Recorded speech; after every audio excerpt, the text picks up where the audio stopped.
जय हिंद साथियों, एक बार फिर से आपका हमारे चैनल में स्वागत है। जैसा कि आप सभी को मालूम है कि एसएससी जीडी का एग्ज़ाम जो है 10 जनवरी से शुरू हुआ। अभी उसमें कुल 20 दिन आपके पास बचे हुए हैं। उसी को ध्यान में रखते हुए लेटेस्ट 2022 में किसी भी एग्ज़ाम में जो प्रश्न हिंदी से पूछे जा रहे हैं, चूँकि इसका एग्ज़ाम जो है टीसीएस करवाता है, तो उस पैटर्न पे जो भी प्रश्न पूछे जा रहे हैं, उन प्रश्न को हम यहाँ पर लिए हैं। ये हमारा मॉक टेस्ट पहला स्टार्ट हो रहा है। अब रेगुलर आपके लिए हिंदी, रीजनिंग, मैथ, जीएस सारे कुछ प्रोवाइड कराए जाएंगे। और किसी भी टॉपिक को यदि आपको पढ़ना है तो आप कमेंट बॉक्स में कमेंट कर सकते हैं। तो आइए यहाँ पर टीसीएस के नए पैटर्न पे हम लोग क्वेश्चन सॉल्व करेंगे। और हमारा सिर्फ एक ही टारगेट है कि हमको जो 20 क्वेश्चन आएगा 20 में 20 सही करके आना है, एक भी क्वेश्चन गलत नहीं करना है। क्योंकि हिंदी रीजनिंग एक ऐसा पोर्शन आपको मिलेगा जहाँ पर आप मेरिट बना सकते हैं पूरा का पूरा क्वेश्चन अटेंड करके। टीसीएस के नए पैटर्न पर ये प्रश्न आधारित होंगे। और यहाँ पर आगे हमने लिखा है दम है तो 20 में से 10 प्रश्न सही करके दिखाओ। ठीक है, अभी जो है एग्जाम आपका 20 दिन बाकी है। अभी जितना दम आजमाना है आजमा लें, क्योंकि एग्जाम में दम आजमाया नहीं जाता है। चलिए तो शुरू करते हैं, बिना देर किए हुए पहले क्वेश्चन की तरफ बढ़ते हैं। और आप लोग सबसे महत्वपूर्ण कार्य, यदि आपको अच्छा लगे तो आप अपने सभी ग्रुप में शेयर करें, रिकमेंड करें इस वीडियो को देखने के लिए। और आज से जो है रेगुलर आपके लिए जो है वीडियो अपलोड होगा। तो चलिए बढ़ते हैं आगे। सबसे पहले यहाँ पर हम बात करेंगे पहले प्रश्न की। तो देखिए पहला प्रश्न यहाँ पर दिया गया है, अगर देखें तो पहला प्रश्न जो दिया गया है हिंदी का, आंखों में सरसों फूलना। ठीक है, तो आंखों में सरसों फूलना, इस मुहावरे का अर्थ क्या होगा? तो देखिए भाई, आंख में तो सरसों फूलता नहीं है। सिंपल सा देखिए तरीके से समझते हैं। अगर कोई आपसे कह रहा है कि आंख में सरसों फूल गया, तो क्या ऐसा पॉसिबल हो सकता है? क्या भाई आंख में सरसों फूलता है? नहीं फूलता है। तो इसका मतलब वो बेवकूफ़ है, उसके पास दिमाग बुद्धि नहीं है अगर ऐसा कर रहा है कि आंख में सरसों फूल रहा है। सरसों तो भाई खेतों में फुलाता है ना, आंख में थोड़ी फुलाता है।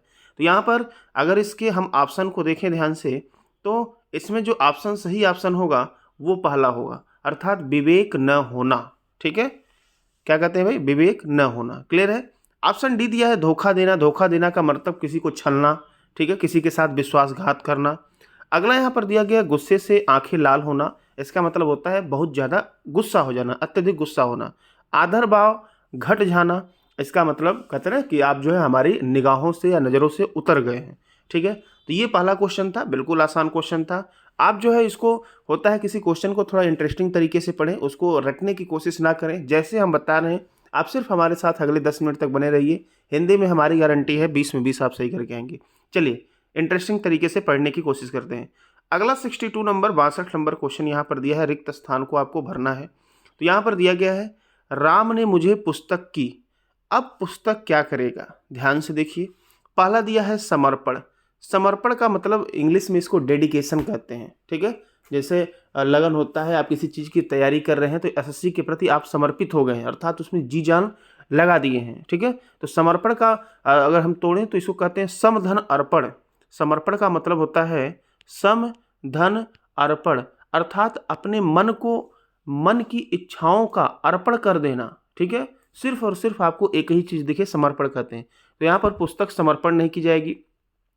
अब राम ने मुझे पुस्तक की, तो प्राप्त तो की नहीं होगी। ठीक है, इसके बाद वितरित का मतलब होता है बांटना। और वितरित शब्द का प्रयोग हम वहां पर करते हैं जहां पर कम से कम संख्या एक से अधिक हो, तो वितरित भी नहीं होगा।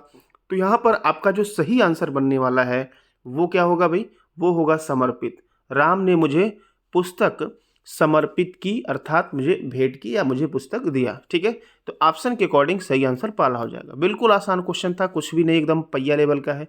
हाँ, एक काम आप लोग और करें, 20 क्वेश्चन है। सबसे पहले वीडियो को पॉज करें और नंबरिंग नोट कर लें, अपना आंसर दें, फिर हम जो आंसर दे रहे हैं उसको मिलाएं। और अंत में जो है कमेंट में अवश्य जो है कमेंट करके बताएं आपके कितने क्वेश्चन, कितने नंबर बन रहे हैं। ठीक है, चलिए आगे बात कर लेते हैं। अगला क्वेश्चन यहाँ पर दिया गया है 62 के बाद 63 की बात करेंगे। 63 नंबर देखिए, यहाँ पर आपको त्रुटि वाला बताना है। ये इधर जो है एग्जाम में काफ़ी पूछे जा रहे हैं।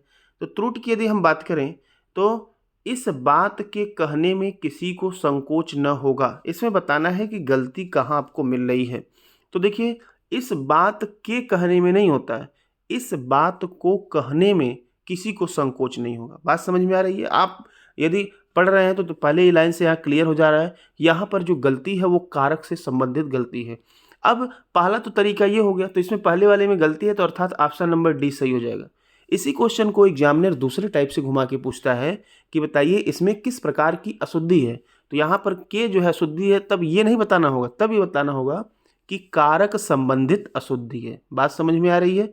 चलिए, तो इस बात को कहने में किसी को संकोच न होगा, ये इसका शुद्ध वाक्य होगा। अगले प्रश्न को देख लेते हैं। यहाँ पर आपको वाक्य में त्रुटि बताना है। फिर से यहाँ पर दिया गया है, उनके निधन से देश की अपूरणीय क्षति हुई है, मतलब निधन हुआ है।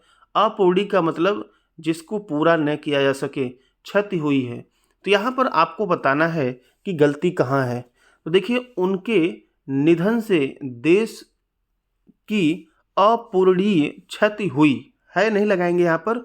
और दूसरी बात, यहाँ पर क्षति भी गलत लिखा गया है। छ से छाता नहीं होता है, छ से छतरी वाला होता है, ठीक है। तो उनके निधन से देश की अपूरणीय क्षति हुई, ठीक है, ये होगा। तो सही आपको ऑप्शन मिल जाएगा पहला। बिल्कुल आसान है, कुछ भी नहीं है। आप बर्तनी भी पकड़ लेते तो भी आसानी से इसका आंसर दे सकते थे, ठीक है। ये आपके सेम टू सेम यही पैटर्न एग्जाम में आने वाला है। चलिए, यहाँ पर आगे बात कर लेते हैं। यहाँ पर रिक्त स्थान है, यहाँ पर देखिए, यहाँ पर भरना है। इसको थोड़ा सा ऊपर करते हैं। देखिए, अगला प्रश्न यहाँ पर दिया गया है, विफलता का कारण अध्ययन पद्धति का ही था। तो यहाँ पर जो विफल हो गए, आप फेल हो गए, उसका रीजन क्या था? अध्ययन पद्धति का क्या था भाई? अब यहाँ पर ऑप्शन देख लीजिए क्या क्या दिया गया है। पहला दिया गया है आदर्श था, समुचित था, विस्तार था, दोष था। क्या कहेंगे भाई? आदर्श का मतलब होता है श्रेष्ठतम अवस्था, नमूना, प्रतिमान, ये सारे कहते हैं। तो ये तो था नहीं, अगर श्रेष्ठतम अवस्था में था तो आप विफल क्यों होंगे? समुचित का मतलब होता है, ठीक है, समधन उचित, मतलब क्या है? ठीक ठाक। विस्तार का मतलब बढ़ाना।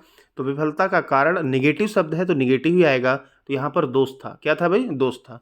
तो आप ऐसे भी शब्दों को ढूंढ सकते हैं कि यहाँ पर सेंटेंस का भाव जो है नकारात्मक है तो आंसर भी नकारात्मक, और यहाँ पर अगर यदि वाक्य का भाव सकारात्मक है तो आंसर भी सकारात्मक। सही आंसर पहला हो जाएगा। बिल्कुल आसान क्वेश्चन था। चलिए, बिना देर किए हुए आगे बढ़ते हैं। आप लोग 5 करके आंसर जरूर दे देते रहें। अगले क्वेश्चन की तरफ बढ़ लेते हैं। 66 नंबर यहाँ पर दिया गया है, दिए गए वाक्य में रेखांकित अंश को प्रतिस्थापित करने के लिए सबसे उपयुक्त विकल्प का चयन करें। अभी ये अगले पेज पे है, चलिए बढ़ते हैं। कौन सा यहाँ पर प्रतिस्थापित करेगा उसको?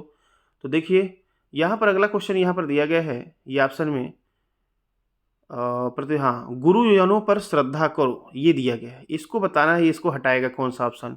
तो गुरुजनों पर श्रद्धा करो। तो यहाँ पर हम आंसर की बात करें तो गुरुजनों पर श्रद्धा करो नहीं होता है, गुरुजनों पर श्रद्धा रखा जाता है, ठीक है। श्रद्धा का मतलब होता है आदरपूर्ण आस्था या विश्वास होता है, गुरु के प्रति श्रद्धा रखा जाता है, श्रद्धा करो नहीं, ठीक है। दया करो करना होता है, ठीक है। अगले प्रश्न की बात कर लेते हैं। यहाँ पर दिया गया विकल्प है, आपको जो है इसका विलोम चुनना है। 67 नंबर का विलोम क्या होगा? 67 नंबर का। तो प्रवेश, प्रवेश का मतलब कहीं एंट्री कर रहे हैं, तो इसका विलोम क्या होगा? निकास होगा। क्या होगा भाई? निकास। तो सही आंसर पहला हो जाएगा। बिल्कुल आसान सा क्वेश्चन है। चलिए आगे बात कर लेते हैं। यहाँ पर 4 विकल्प दिया गया है, मुहावरे का चयन करना है जो सही अर्थ बता रहा है। तो देखिए, सांप छछूंदर की गति होना, इसका आपका सही आंसर क्या होगा? तो देख लीजिए भाई, सांप छछूंदर की गति होना, इसका मतलब असमंजस की स्थिति में होना, ठीक है। क्या होना भाई? असमंजस की, मतलब सांप छछूंदर की गति हो गया, मतलब आपको क्लियर नहीं हो रहा है सांप है छछूंदर है, तो इसका मतलब आप दुविधा में हैं, ठीक है। यहाँ तुरंत भाग जाना का मतलब आप जानते हैं 9-2-11 हो जाना, ठीक है। गुपचुप हो जाना मतलब शांत हो जाना। विस्तृत अनुभव होना का मतलब घाट घाट का पानी पीना, ठीक है। चलिए आगे बात कर लेते हैं। काफ़ी आसान क्वेश्चन था। अगले प्रश्न की तरफ बढ़ते हैं। फिर से एक नया शब्द आ गया, और ये जो आपका वर्तनी दिया गया है, ये हमारे हिसाब से हिंदी के इतिहास में मतलब अनलिमिटेड बार पूछा गया है। बहुत ही मोस्ट इंपॉर्टेंट आपका ये वर्तनी है, संन्यास का वर्तनी। लोग सोचते हैं कि स पे अंक की मात्रा लगाएं कि आधा न लगाएं, तो ध्यान दीजिएगा यहाँ पर दोनों जगह स पे भी अंक की मात्रा लगता है और आधा न भी होता है। तो सही आंसर यहाँ पर तीसरा हो जाएगा। बिल्कुल आसान शब्द था। चलिए, दिए गए वाक्यांश के लिए एक शब्द का चयन करना है जो देखा नहीं जा सकता है। तो अदृश्य का मतलब होता है देखना, तो जो देखा नहीं जा सकता उसे अदृश्य कहते हैं। सही आंसर यहाँ पहला होगा। दृश्य का मतलब जिसे देखा जा सके। दृष्टिहीन का मतलब क्या होता है? जिसके पास दृष्टि ही ना हो, आँख ना हो, नज़र ना हो। और ये दृटव्य दिया है, दृटव्य कोई शब्द नहीं होता है, ठीक है। तो सही आंसर यहाँ पर 70 का पहला बनने वाला है। बिल्कुल आसान क्वेश्चन। चलिए आगे बात कर लेते हैं अगले प्रश्न की। यहाँ पर फिर से प्रतिस्थापित करना है। मकान गिर जाने का संदेह है, ए भाई, मकान गिर जाने का संदेह होता है क्या? भ्रम होता है क्या? नहीं, ये संदेह और भ्रम आप पढ़ते हैं, अलंकार में पढ़ते हैं, संदेहालंकार और भ्रम भी वहीं पढ़ते हैं, भ्रांतिमान अलंकार। नारी विच सारी है कि सारी विच। तो ये जो है आपका जो है मकान गिर जाने का संदेह और भ्रम नहीं होगा। लोभ मतलब लालच होता है, ये भी नहीं होगा। शोक का मतलब दुख होता है, जब कोई जाता है उसके लिए होता है। तो यहाँ पर सही आंसर आपका जो बनने वाला है, मकान गिर जाने का डर है। क्या होगा भाई? डर होगा। सही आंसर यहाँ पर पहला हो जाएगा। आगे देख लीजिए, 72 नंबर की बात करें, समानार्थी शब्द का चयन करना है। उन्मूलन दिया गया है, उन धन मूलन, 72 को 72 नंबर का। तो उन्मूलन का मतलब होता है किसी चीज़ का सर्वनाश करना, उखाड़ फेंकना, ठीक है, विनाश करना। समानता का मतलब जानते हैं, जो समान हो। अपमान का मतलब क्या होता है भाई? किसी की बेइज्जती कर देना। और उर्वरक जानते हैं, अब रासायनिक खाद होते हैं, ठीक है। तो यहाँ पर जो आपका सही आंसर बनने वाला है वो थर्ड हो जाएगा। बिल्कुल आसान है, कुछ भी नहीं है, एकदम इंटरेस्ट लेकर इसको पढ़िए। हिंदी का मतलब पहिया, ठीक है, और पहिया जो है धान की उड़ा दी जाती है, तो इस तरह से हम लोग हिंदी को भी उड़ा देंगे। ठंडा घड़े का पानी पिलाइए। यहाँ पर आपको क्या बताना था? किसी बदलाव की बताना है, कौन सा यहाँ बदलाव की आवश्यकता है कि नहीं है। तो ठंडा घड़े का पानी पिलाइए तो देखने से गलत लग रहा है। ठंडा पानी घड़े का पिलाइए, ये भी गलत है। ठंडा पानी ठंडा घड़े का पिलाइए, ये भी गलत है। किसी बदलाव की आवश्यकता नहीं है। अभी एक ऑप्शन और है, वहाँ चलते हैं सीधे अगले ऑप्शन की तरफ। तो देखिए, अगला ऑप्शन यहाँ पर दिया गया है, घड़े का ठंडा पानी पिलाइए। यही आपका आंसर सही होगा, चौथा, ठीक है।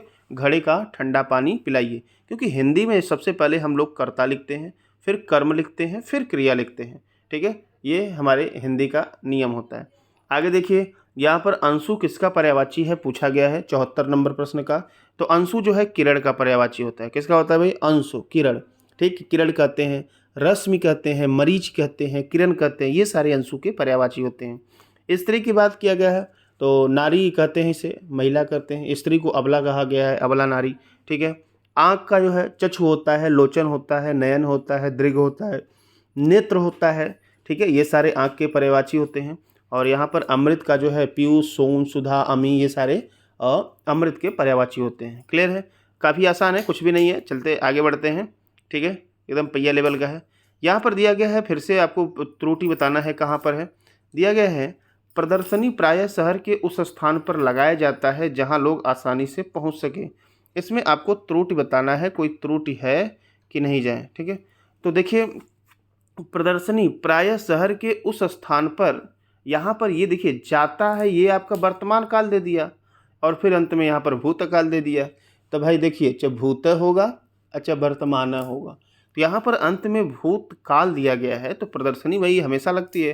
तो यहाँ पर जो सही होगा, प्रदर्शनी प्रायः शहर के उस स्थान पर, यहाँ पर जो होगा लगाई जाए, लगाया जाता है कि जगह पे होगा लगाई जाए, जहाँ लोग आसानी से पहुँच सकें, ठीक है। बात समझ में आ रही है? तो यहाँ पर जो आपका सही आंसर बनने वाला है वो बी होगा, ठीक है। प्रदर्शनी प्रायः शहर के उस स्थान पर लगाई जाए जहाँ लोग आसानी से पहुँच सकें। लगाया जाता है नहीं होगा, ठीक है। तो यहाँ पर बात चल रही है लगाने की, प्रदर्शनी, ठीक है। तो ये थोड़ा सा इंपॉर्टेंट हो गया। इस क्वेश्चन में लोग गलतियाँ कर सकते हैं, तो आप लोग 1 2 3 बार इसको रिविजन कर लें लिख के। चलिए, अगला जो है आपका एक पैराग्राफ पक्का आएगा ही। पिछली बार भी जो है ये जो पैसेज और पैराग्राफ आया था भरने वाला, तो आइए पढ़ते हैं। धरती वह है जो करती है, धरती वह है जो करती है। धरती क्या करती है भाई? धरती वह है जो करती है। तो देख लीजिए भाई, धरती है क्या करती है? पहला ऑप्शन, धरती वह है जो क्या करती है? गमन करती है, घूमती है। अरे घूमती तो आप नहीं घूमते हैं, ठीक है। धारण, ग्रहण करती है। ग्रहण का मतलब कुछ खाना पीना, अंदर इनटेक करना, तो धरती ये भी नहीं करती है, गमन भी नहीं। चक्कर, धरती वह चक्कर लगाती है, तो चक्कर लगाती है, लेकिन यहाँ पर जो है इस पैराग्राफ के अनुसार धारण होगा। धरती वह है जो धारण करती है, ठीक है। आगे दिया गया है, सब इस पर रहते हैं, उनका पालन पोषण करके उनकी रक्षा भी करती है। तो भाई सब कौन रहते हैं इस पर? देख लीजिए दूसरा वाला, लोग रहते हैं, पक्षी रहते हैं, पशु रहते हैं, जीव रहते हैं। क्या कहेंगे भाई? देखिए रहते हैं सर, लेकिन हमको सबको कवर करना है, तो जीव कहेंगे। लोग कहेंगे तो खाली आदमी लोग आ जाएंगे, पक्षी में पक्षी, पशु में पशु। तो सब जीव यहाँ पर रहते हैं, जीव में सब कुछ आ जाएंगे जिसके अंदर जान है, ठीक है। तो यहाँ पर दूसरे का आपका होगा कि सब लोग सब जीव इस पर रहते हैं, उनका पालन पोषण करके उनकी रक्षा करते हैं। धर्म ही हमें करता है। अब धर्म क्या करता है, धर्म भी, यहाँ भी आ गया, इसका मतलब एक बार रिपीटेशन हो चुका है, तो यहाँ पर धारण ही आया था, ठीक है, तो फिर से आपका धर्म भी आ गया है। तो इसके बारे में बात करें तो देख लीजिए तीसरा भी, धर्म भी हमें करता है, क्या करता है भाई, आइए, धर्म भी हमें, तो यहाँ सही आंसर सी हो जाएगा, धारण करता है। अब भी लगा दिया है, इसका मतलब धरती भी धारण करती है और धर्म भी धारण करता है, पालन नहीं करता है, पोषण नहीं करता है, ग्रहण नहीं करता है, तो 78 का आंसर सी हो जाएगा, ठीक है। तो देख लीजिए, धर्म भी हमें क्या हो जाएगा, धारण करता है। धर्म न हो तो हम काम न कर सके, अथवा हम जो धारण करते हैं, मन में निश्चय कर लेते हैं, वह है, वह क्या है, जो धारण कर लेते हैं, निश्चय कर लेते हैं। अब इसके अनुसार, गद्यांश के अनुसार, वही हमारा धर्म है, ठीक है, धर्म की बात चल रही है, ठीक है, जो धारण कर लेते हैं, संकल्प, यहाँ पर भी मैक्सिमम लोग गलतियाँ करेंगे भाई, संकल्प नहीं होगा, यहाँ पर आपका जो आंसर बनेगा वो धर्म ही होगा, क्योंकि धर्म की चर्चा चल रही है, तो ये इंपॉर्टेंट है। देखिए छोटी छोटी गलती हम लोग कैसे करते हैं, और ये पढ़ते पढ़ते आप एक्सपर्ट हो जाएंगे। धर्म अथवा हम जो धारण करते हैं, मन में निश्चय कर लेते हैं, वही धर्म है। चंद्र जो शीतलता है, स्नेह है, वह हमसे शांति उत्पन्न करता है। आकाश विस्तार है, जिससे हम के विस्तार की प्रेरणा पाते हैं।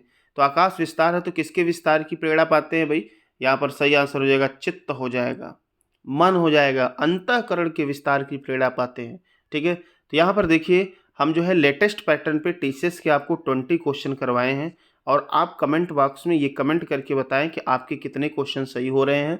और प्लस यदि आपको अच्छा लगा है तो उसके लिए भी कमेंट करें, और अपने सभी ग्रुप में रिकमेंड करें, शेयर करें। आज से जो है हम रेगुलर जो है एसएससी जीडी के लिए समर्पित 20 दिन अभी बाकी है। 20 दिन में हमारी गारंटी है कि रीजनिंग हिंदी जो भी है, ठीक है, रीजनिंग हिंदी में तो हम आपको पूरा का पूरा नंबर दिलाएंगे बिना कुछ के। 20 दिन हमारे लिए बहुत पर्याप्त है। अब जो टॉपिक, जो भी डाउट है, कमेंट बॉक्स में कमेंट कर सकते हैं, उसको हम जो है पढ़ा भी देंगे। बाकी रेगुलर आपको प्रैक्टिस सेट जो है मज़ेदार तरीके से करवाएंगे। चलिए मिलते हैं अगले वीडियो में रीजनिंग के, तब तक के लिए धन्यवाद, तब तक आप लोग एंजॉय करें।